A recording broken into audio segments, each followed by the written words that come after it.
Welcome to Cancer Talks, a podcast sharing stories of personal transformation and collective healing from people who have been touched by cancer.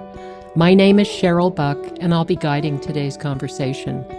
If you're listening on an iPhone, click the plus sign in the upper right corner to follow our show and get notified when a new episode is released. My guest today is Sharon Finkel.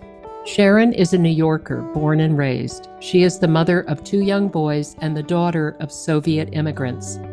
Sharon has a long career as a lawyer, but her true passion is in health and wellness. Her diagnosis and healthcare journey have been catalysts for exploration in functional medicine, which she has found to be enormously helpful throughout treatment, recovery, and the healing process.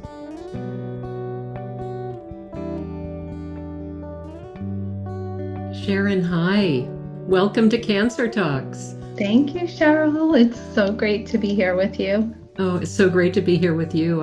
I want to remember how we met. It's kind of fascinating to me. Like you're meant to meet people, and you're one of the people that I was meant to meet. Aww. And the way that I see that, first of all, I saw in some Cancer Talks something that a Sharon Finkel had made a donation to Cancer Talks. And I looked at the name and I said, I don't know who that is. I wonder who that is. And then I was taking a class, a writing class from Sandra Marinella, and she wrote a book called This, as you know, the Story We Need to Tell. And I got on Zoom that first morning. It was a couple of months ago, 3 months ago.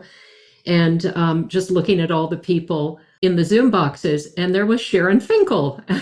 Oh my gosh. Okay. Now I'm really meant to meet this person. And during the class, I don't know if it was the first one, the second one, whatever, you said, I think I have a book in me. And I thought, oh boy, now I really want to meet Sharon and see what's in that book, because I think at that point I knew that, it had to do with cancer. So anyway, I'm impressed by your memory, Cheryl. That's so funny. But synchronicity is everything. Yes. Okay, I'm going to remember forever that you said you're impressed with my memory, because most people aren't. When you really know me, you'll see how many times I'll say, oh, I don't remember that. But I remember the important things. How about that? So before we get into I want to hear your story, where you came from, cancer, all that. Yeah. I'm just really curious to know what prompted you to make a donation, financial contribution to Cancer Talks in December. How did you find us? Yeah, good question. I'm pretty certain I had heard your interview with Jan Adrian. And having heard that piece prompted me to look a little more closely at this podcast.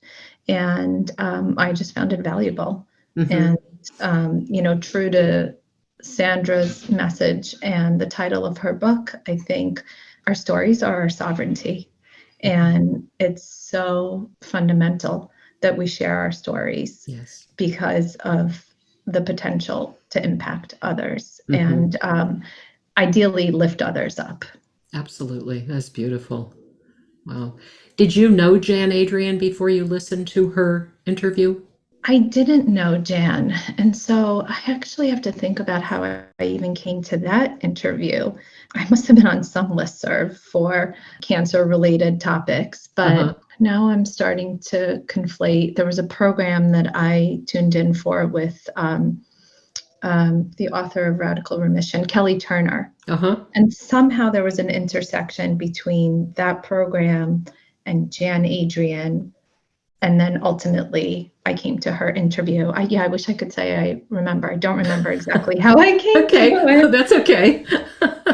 But to your earlier point, it's all very synchronous. And exactly. Somehow I got there, and ultimately, perhaps led to our meeting too. Yes, most definitely. Well, on Cancer Talks, when I talk to people, I always want to know something about where they came from, their early life, going into however long you want to make it. And so I'd love for you to talk about that, and you can just go ahead and wherever you want to start. And then I have a few questions because I know a little bit about your early life. Yeah. Well, I think sharing where I came from will tell you probably a lot about who I am. My parents were Soviet immigrants. They came from the Ukraine and Moldova in 1975 to Brooklyn. And I was born less than a year after they immigrated to the United States in 76. And then initially, when they came, they actually were the pioneers in our entire family and extended family. Their immigration preceded the sort of the wave of extended family, relatives, and friends. They were really the pioneers. And so they came and they settled in Brooklyn. And I grew up in the Nostrand Avenue projects, fairly destitute in my early childhood, the early years. It was about survival. My dad actually drove a New York City taxi. My mom worked all kinds of odd jobs, including, working nights at a prep kitchen somewhere in Brooklyn. And so we were latchkey kids. My brothers and I, we were latchkey kids. And I know that's not especially unusual for children of the late 70s and early 1980s, but we were quite young. I was no more than 6 years old, and my younger brother was no more than 4 years old by the time we were left home alone. They didn't have the resources for childcare. And so we spent a lot of long days and hours by ourselves. And that, I think, really set the stage for, I think, this kind of inner strength that we had to cultivate and a little bit of a survivor mentality. So that started from a pretty young age.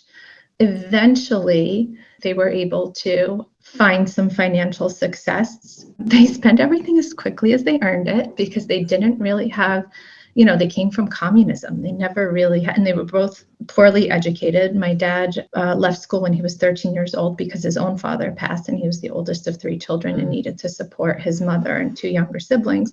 My mom left school when she was 16. And then when they came to the United States, they didn't speak the language. They were in survival mode. They couldn't afford to educate themselves. So their entire mission in life, their whole purpose was to set up their children. And when they did attain some economic success, it was short-lived, but it was long enough to put us through, to move us out of the Brooklyn projects into a safer part of the city. And they actually put us through an elite New York City private school. And that was sort of the shift in their history and in our history. It changed everything. It set us up in a way that, we couldn't have come to the places that we are today if it weren't for that shift. Yeah. Wow. Just to take it back a little bit, why did they leave Ukraine, Moldova? That's 2 different parts of the Soviet Union, is that? Yeah. So Moldova is actually former Romania. It was right on the border. Ah, okay. And so that's where my father was born. My grandmother, they actually spoke Romanian in addition to Russian, my father's side of the family. But my mom grew up in Chernovtsi, which is squarely within the Ukraine. They left for so many reasons. Economic opportunity was certainly one of the reasons, but also they are Jewish in a country where they were, not welcome for all intents and purposes. So they fled as refugees. They came here as asylees. And they came to Brooklyn. Was there some reason, or I'm assuming they took a ship or something to get to the United States, or did they fly? Or? They flew, but they flew through Italy. So back then in the 70s and early 80s, you couldn't come as a Soviet refugee, a Jewish Soviet refugee. You couldn't come straight to the United States. Most of the Soviet refugees, Jews, were technically destined for Israel. And they were meant to process through either Rome or Vienna. Those were the 2 places where they processed Soviet Jews. If you got, or when I should say, you got to Rome or Vienna, if you had a relative in the United States that could, they call it sponsorship. It isn't the sort of legal definition of sponsorship. And I make that distinction because I'm an immigration lawyer. That's right. So it isn't the technical definition of sponsorship, but if you had a relative in the United States, you could reroute and come to the United States rather than Israel. And my mom's older sister was in New York, but I think New York was the natural destination just because of the demographic and the diversity. And there was already culturally a huge population of Soviet, Russian, Jewish immigrants in Brighton Beach, Little Russia. Oh, as it's known. So that's where they landed, where they ended up. That's where they found landed. A place to live. You could live in Brighton Beach your whole life and never learn a word of English. Oh, really? Wow. To this day. Oh my gosh. It's a very interesting place. Wow. And where do you live now? I live in Westport, Connecticut, but I was born I was born and raised in Brooklyn. I didn't know Connecticut existed. Yes. It's lovely. But it was all Brighton Beach. It was all, Brooklyn, Manhattan. I lived for 25 years in Manhattan before we moved here. Connecticut was, an amorphous place on a map for me, not for any reason. I mean, I love it now. I live here, but we were pandemic transplants. Yes. And came here, it's a colorful story, but we were only coming for the year. We were in the city in our small apartment on the Upper West Side during the COVID lockdown. And, it was brutal for all the reasons you can imagine. And so after a few months, we sought refuge in the suburbs in the country and thought we would be here for just the year. And then everything changed, in part because I was diagnosed during that time. But So you mentioned that you're a lawyer and you are I think you said a corporate immigration lawyer. And what is that? What does that mean? I made up a definition, but I'd like to hear what the real thing is. Oh, and I'd like to hear what your made up definition is. So essentially, my law firm is actually the largest, and I'll editorialize and say the best immigration law firm in the world. And our clients are corporate clients that hire us to facilitate the transfer of their international, multinational workforce. Interesting. Is there any relationship between your job and the fact that your parents were immigrants? It's a great question. I can't say that there is consciously, but of course, 100% subconsciously. And there's also a huge backstory there too. My parents weren't just the pioneers in settling here and helping others resettle. They were actually big political activists because really interesting. Prompted by their own desire to help move their own family members here, but it became part of a bigger movement, and it's very New York story because there were all kinds of protests and sit-ins and different political activities during those years in New York. But when my parents came in 1975, they were part of, these were little charter flights. I mean, this was before Glasnost. Gorbachev was the president of the USSR. And Soviet Jews really weren't allowed to emigrate. They weren't allowed to leave. They were being let out in drips and drabs. When they came in 1975, they assumed or hoped that everyone else would follow. My dad left behind his sister, brother, and mother. His sister was married and had her own children, and brother was married and had his own children and mother. So his brother, eventually, my uncle, was able to leave a few years later. But my grandmother and my aunt became what was coined as the term refusenik. I don't know if you're familiar with it. No, I haven't. But it's a term that was used to describe Soviet Jews that weren't permitted to leave the USSR. And so my parents became so active in trying to free them for all intents and purposes. We were at every sit-in and every protest. I actually oh my gosh. They didn't speak English. So I know this is so unrelated to cancer, but it's a cool story. They didn't speak English. So they put me on the front lines to try and garner media attention. And eventually it worked. I mean, to the point where the KGB called my aunt and my grandmother in their home and told them to tell their son/brother, my dad, to stop what we were doing, because we would sit in at the Soviet mission and they had these, protests at Dag Hammarskjöld Plaza in the city. And my family was being featured on the news, and I was speaking on behalf of the family because my parents didn't speak English. So I was, gosh. talking about political and religious freedom and letting them out. But it took 13 years. It took 13 Oh my years. gosh. And everyone came that wanted to come? All the family? Eventually, then some. Eventually, they came, and because the media had been following my family story for that entire period, they actually were at the airport. So they filmed. We were on the night news. They filmed the reunion between my dad and brother, and my dad rather, and his sister and mother. Yeah. And then they came to our house in Brooklyn, which fortunately by then was not the cockroach infested, paint chipped Yes. project apartment. Yes, right. Oh my But then gosh. we were in a house. Yeah, so it's an interesting, immigrant New York story. And of course, that had to have been imprinted in my consciousness. Absolutely. I did some work, I did a fellowship, and I did some work doing, more humanitarian type of immigration work as a law student. I had an amazing professor that was hugely my mentor, impactful on me. And so I did this fellowship out in Arizona and worked with an immigrant refugee rights project, and it was soul feeding and wonderful. But the reality is, I had loans and parents who by then were so financially on the decline that they were dependent on me for financial support. So I wasn't really able to pursue that in the way that I would have liked at that time. Yeah.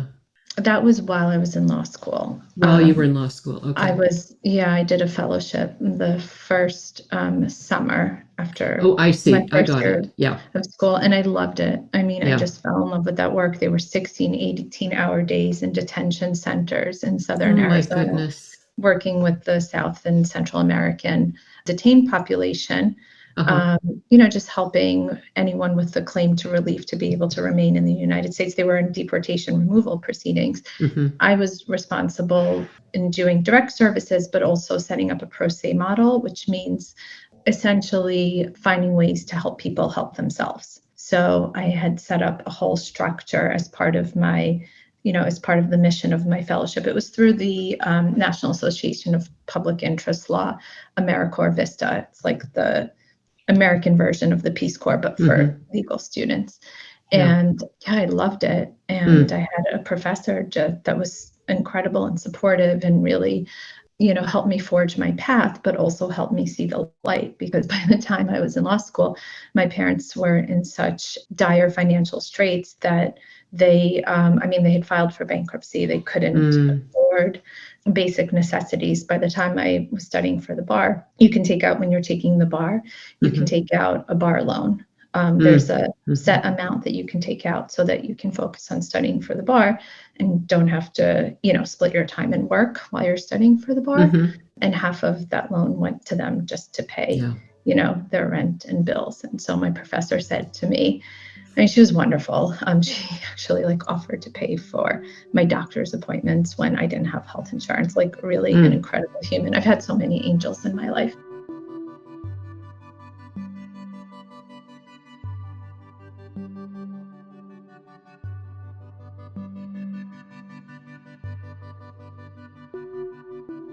Well, let's talk about cancer. Okay. Well, one of the things that I found very moving and would love to kind of get some details on is when you said that your cancer diagnosis really cracked you wide open. Your cancer experience, whatever, all the parts of cancer today. So maybe start with when you got diagnosed, like that day. Sure. It was a year into the pandemic. And just before I was diagnosed, I felt my lump, and I felt a lump in my breast. And the second I felt it, I knew. There wasn't even a question in my mind. I'm so attuned to my body. I've had I had 2 natural deliveries. My youngest was born at home in our apartment. I'm very attuned to my body. And so the second I felt something unusual, I knew. But I, tried to stay positive. Actually, I went to see, because again, we were in Connecticut during the pandemic. We didn't know anyone. I didn't have any doctors here. In the city, I had a midwife because that's who had delivered my last child. And so she's the person I saw for routine care. So I actually called the person that had sold us this house and asked her if she could refer me to an OBGYN. I went to see the doctor. And when I went to see the doctor, she said, "Oh, this isn't cancer," because of the way the mobility of the mass, but also she said cancer doesn't hurt, which is not true. Oh my gosh. Yeah, but for a moment, I hadn't come up for air in a few days. And so for a moment, I just kind of let my breath out and I thought, oh, thank God, But I was surprised because I'm very intuitive when it comes to my body. And I thought, that's so strange. I know myself so well, but I'll take it, I'll take it. But she did send me for imaging. And when I went for imaging the next day, it was a very different story. The radiologist looked and could see right away, and actually saw 2 masses. And so I had biopsy the following week, and then within a day I got the call. I was in a team meeting on camera, and it was the end of the day. And I got the call. So I, just switched off my camera, picked up the phone. I'd been waiting for the call, obviously. And and then the radiologist shared the news with me. It was both positive for breast cancer at both sites. At that point, I didn't know it was triple positive. They didn't have the histology yet. So I didn't have the receptor information, but the tumors were fairly large. And that was all I knew, at that point. And what did you do in that moment in time? Carry on with your team meeting no, or did you run? Did not carry on with the team. I didn't fall apart during the call. I went into survival mode and I just started I started scribbling, and I had this feeling I need to catch every word. I need to write down everything he's saying. I need to make sure I don't miss anything because I don't know what I'm going to need, after this. Yeah. So I just kind of held my breath and wrote. It was a foreign language. I mean, I speak a few languages and I love languages, but this was a new language to me. Yes. One that I, would become very fluent in very short order. But at that moment, I was just writing down these foreign words. And it wasn't until I hung up that I just crumbled and fell apart and just thought, how is this possible? I was the healthiest person I knew. And I know we'll talk about that because you shared something very interesting with me. And I'll share, sort of what my lived experience was in that moment in relation to what you shared with me. But, I was shocked and not shocked in a way. My mom had died from pancreatic cancer when I was 25 years old. Oh my gosh. Which was also a big part of my story and informed to some extent why at that point I knew I was going to be at the firm for the long haul because I had to support my dad financially for the next 20 plus years. So cancer was always kind of there in the background because of her, but I don't have any, she and I constitutionally were so different, of like what I thought at the time. In hindsight, I have a completely different perspective, but at the time I thought I was so healthy and to some extent had lived all these years in prevention of cancer because it was always there. But now, now I have like a different understanding of that whole life I was living beforehand. Yeah. Your story, that part about the diagnosis is so similar to mine. Really? I was in the doctor's office getting my diagnosis, and I was writing frantically. I said to her, hold on just a sec. I have to get a paper and pen out of my purse, and she was a little annoyed because she was like on a roll. And repeat all that, please repeat. And I'm writing down a foreign language. I didn't know what most of these things meant. And then you put 2 of them together and it's even less understandable. So that's so fascinating to me. Oh, I guess that happens to a lot of people.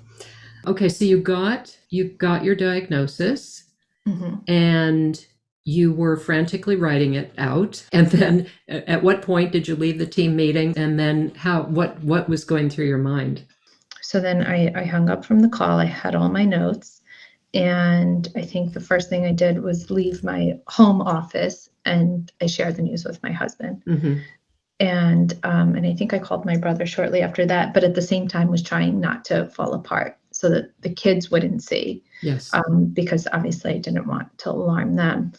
So we just went into our bedroom, and, I tried to make sense of the notes, but at that point it was so foreign to me. I didn't know, Yeah. I mean, I think, what do you think in that moment? Am I going to die? Are my kids going to lose their mom like I lost my mom? Those are, sort of the most immediate thoughts. Then I had some other thoughts, which pertain to, some of the things you shared with me, this philosophy. But I think the immediate thoughts are, I mean, if I'm honest, they are, why me? How could this be? And am I going to die? Those are the things you think, right? Yep, exactly. And then, so I had those exact thoughts when I left her office, got in my car, started crying, and thinking, because I never thought that I'd get cancer, but I knew 9 years before I read about Dr. Max Gerson, who you also are familiar with. And when I read about him, I thought, nah, if I ever get cancer, which I don't really know, I don't think I'm going to. I was pretty clear I wouldn't, I know. Well, I know what to do. And so for me, I had that same breakdown, and then I went into to put that in motion, basically, and to do the Gerson therapy. Yeah. Because I had my plan too. If I ever got cancer, I was going to call Nicholas Gonzalez. Yes, I love him. I love him too, Oh, but I mean, course, I know as he's passed away. he's passed, so that plan went out the He's window. he's the New York Dr. Gerson, right? Yes, because he was in Manhattan. Yeah. That's right, he was, and he worked with I can't remember her name now, Dr. Linda, yeah. Do you know who I'm thinking of? I do. She went out, I think she's in Texas now, but I did reach out to her and begged her to see me, and she said no. Oh, she did. Well, I think she deals with, the people that are advanced stage. And when she saw I sent her my whole file, and she said, this is curative in a way. But at that point, I was looking at alternatives. I didn't want to do allopathic, conventional, standard of care treatment, which is why I reached out to her. So it was part of my, sort of initial investigative process, looking into alternatives. What else were you looking at in addition to the Gonzalez protocol? Well, I didn't at that point have specific protocols that I was focused on. I was just trying to, I thought I could read my way out of cancer.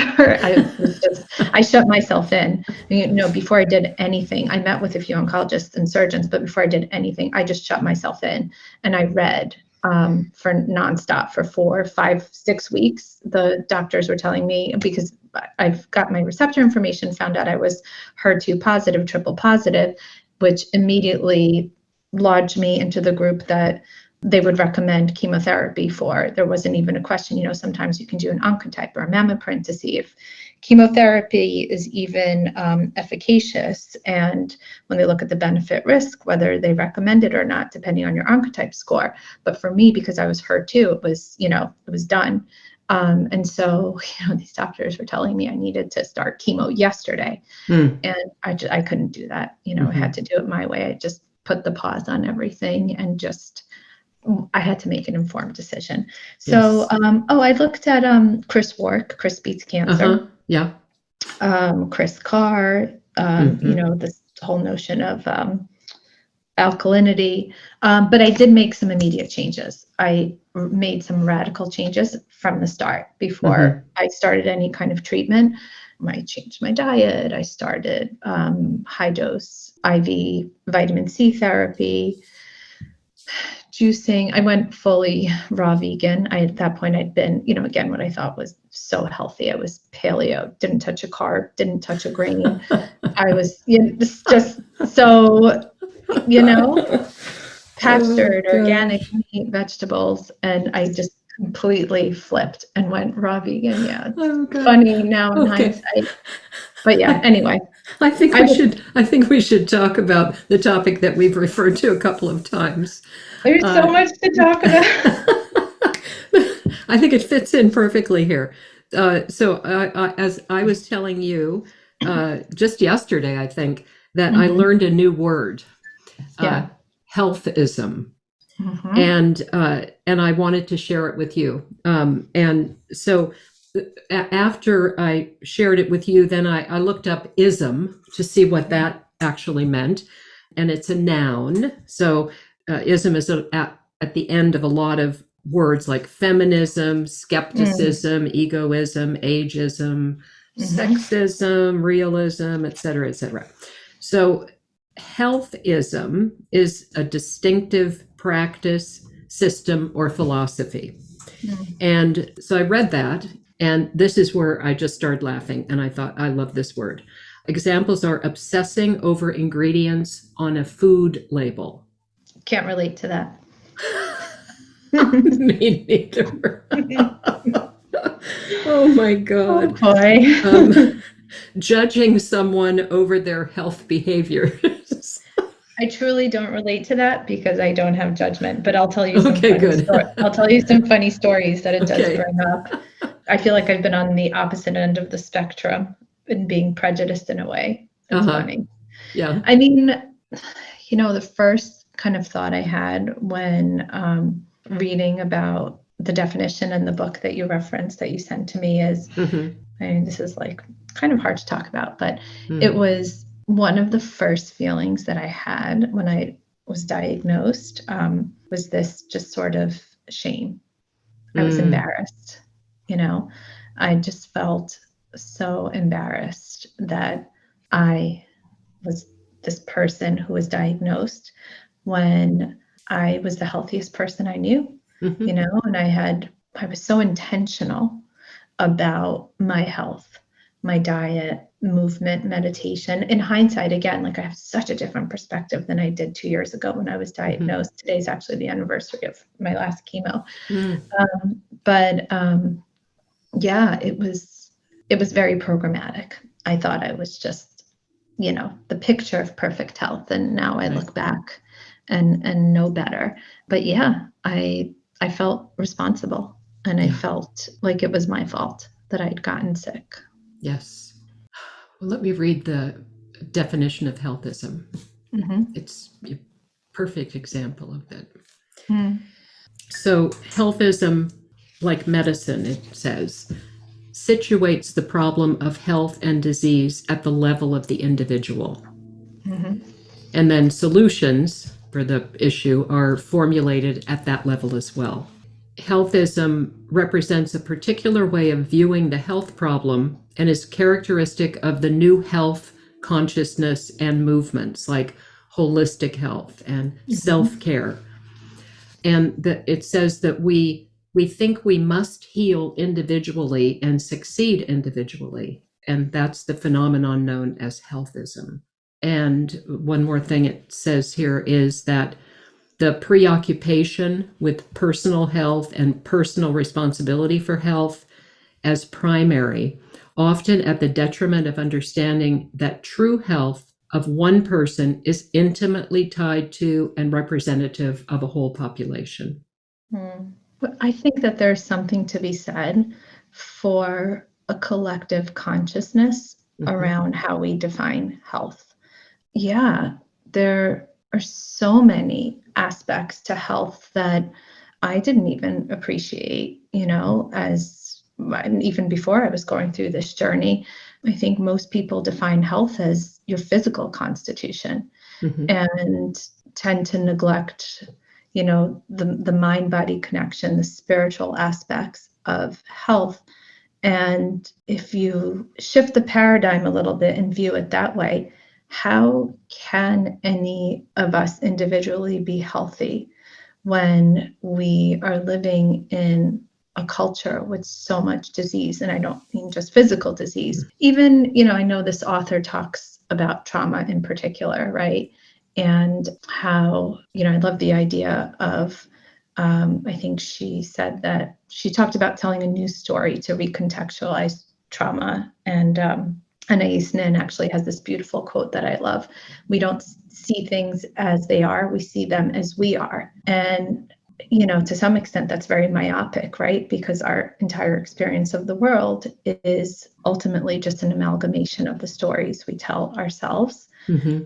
But I think we've been enculturated to believe that our own individual stories are somehow more important than the collective. Mm-hmm. And I mean, I agree. I don't think there is such a thing as this notion of individual health unless we as a culture, as a society, as a collective come together and deal with the collective. Mm-hmm. Having said that,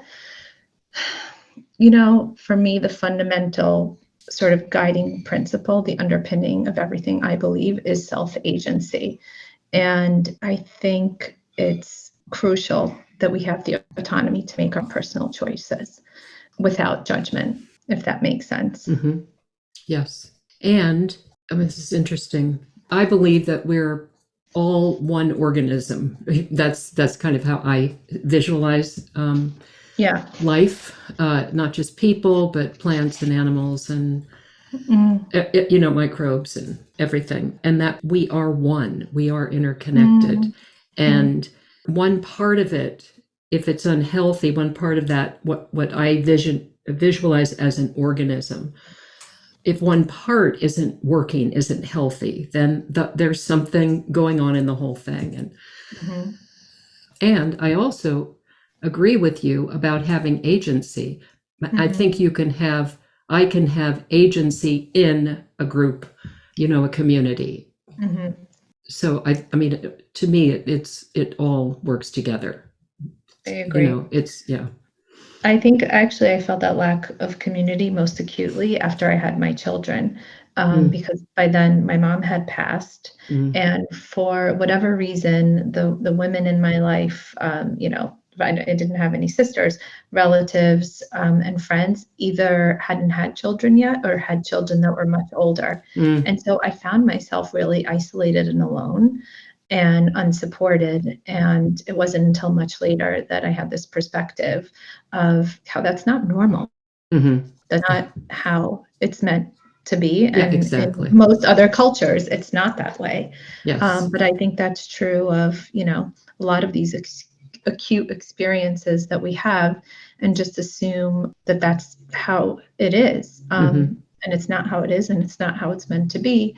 And I think that lack of community that's been enculturated in our current society is problematic on so many levels. Yeah. Any solutions? Sure. I think that's what a person who has healthism, or however you say it, would want to ask that question. I mean, short of, dropping off and leaving it all behind, I joke with my husband, we need to start a commune somewhere in the middle of nowhere and create our own intentional community, sustainable community. I went from city living to raising chickens, but that's it. That's the extent of self-sustaining. No. I wish I had a solution. Not yet. I won't say I don't. I'll just say not yet. Yes. Okay. Well, to be continued then, at least, right? So one of the questions that we like to ask people is something that they've been thinking about in relation to cancer and beyond. And you have, at least I put what you're doing in this category. And I'd love to hear you talk about this organization called Amplifying Voices. Sure. Is that the way they say it, or is it Amplify? It's Amplify Voices. Okay, Amplify Voices. Yeah, tell me about that. Well, thinking about beyond is very timely. So Amplify Voices is this incredible nonprofit founded by Deb Shapiro, who also has an organization called Deb Talks, where she brings people that have a message, that aren't public speakers, but have a message they want to share with the world, and takes them through a 90-day, it's called the speaker training experience. On the nonprofit side that she founded, the mission is to give voice to marginalized communities that have historically been silent. So she founded this nonprofit two to 3 years ago. And initially, the first wave that she took through were women that had been victims of sex trafficking and domestic abuse. And then last year, it was the formerly incarcerated. And this year, in collaboration with a couple of foundations, and actually my friend Dana Bledsoe, who's a stage 4 metastatic breast cancer survivor, thriver, partnered with the organization to bring this event called Beyond Breast Cancer. It's going to be at the Scottsdale Performing Arts Center on May 11th. And essentially, she chose 7 women. Dana's a part of the speaker program, but 7 of us women were chosen to participate in this 90-day speaker training experience that Deb is taking us through. And it's really on our end, it's to help us crystallize the message that we want to share with the world to hopefully influence positive change and create a ripple effect. The whole notion behind this organization is to move the needle and serve as catalyst for change in improving some aspect of this idea or demographic that we want to bring to the world. So it's also about, very similar to, the notion that you profile in Cancer Talks, this turning pain into power and transformation. And so we've been going through this program. It's super intense. The women are incredible, and I've already been so inspired by their messages and really encourage anyone that would like to tune in. So there's a live event on May 11th, but it can also be live streamed. The live event, the tickets actually just went live a few weeks ago, or a week ago or so, can be purchased on the Amplify Voices website. And I don't know if there's an opportunity to include a link to it somewhere in the show notes. I can send it to you. But that's for the live event, and then for the live stream event as well. And so, yes, Deb has been taking us through. We're going to take to the stage and share our messages from our journeys that we hope will empower and inspire others, and hopefully serve as a catalyst for change, for care, for support, and to serve other women, other people on this road. But it's not just about cancer. The idea is to share a message that will empower, inspire others to just reflect on their lives. And what part of the message is yours? Can you just give us a little highlight, little ad, whatever you want to call it?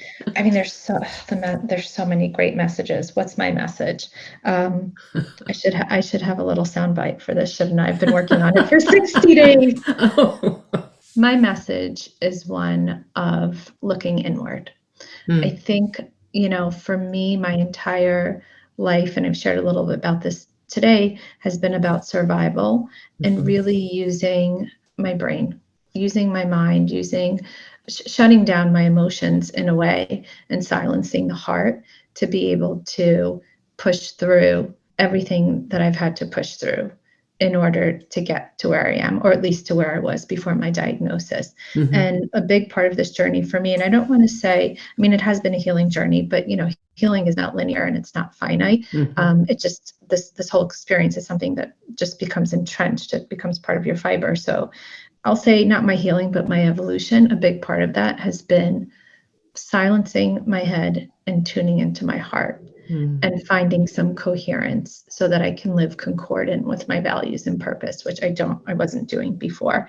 And so my message is one of listening to your heart and using the tools that you have inside of yourselves to come to a place of coherence, to find your inner wisdom and trust your authority by listening to your heart. And I know that sounds a little esoteric, but I do, in my talk, I share the tools, and I talk about what my process was and how my cancer journey informed that process, and how that really precipitated the evolution to where I am today, which is a much happier person than I was before cancer. Oh. Yeah. Oh. Oddly enough. Oddly enough, right? Exactly. I think if you know, but yeah, it's the kind of thing that you don't really know until you've experienced it. And I shared with Claire just before we started recording, I don't know, is there time to share just this quick story? One of my best friends from college was diagnosed with triple positive breast cancer almost a year to the day that I was. So I was finishing treatment and she was about to start this regimen. And we actually had fallen out of touch, not for any reason. It just, life took us in separate directions. We had some parallels in our earlier lives. We both lost our moms to cancer when we were 25. But then, she lived abroad, got married, went in our separate ways. But she knew that I had just been through this. So she called me. We hadn't spoken in quite some time. And, there's only so much you can say when someone is experiencing that initial shock of a diagnosis. But I remember sharing with her at that point, I was actually on a spiritual retreat in Sedona when she called me, and I was all blissed out from days of meditating. But I said to her, very explicitly, I said, I'm so much happier now than I was before. And just you think about that, think about what you can't know right now because you're not on that side of it. And she probably thought I was a little crazy, but we've been in touch this whole time and, I've tried to support her while she's been going through her own journey. But we spoke a few weeks ago and she said to me, I didn't understand it then, but I understand it now. Oh. I'm happier too now. And I said, yeah, wow. And I know that isn't everyone's story, but I think what's important for people to know that the potential for that transformation to elevate your life and to elevate your experience of life, it's absolutely there. You know how they say, there's a whisper, I don't know what the whole quote is, but there's a whisper and then there's a scream and then, and then there's the brick wall. This was my brick wall. I needed to hit the brick wall before I listened to the messages.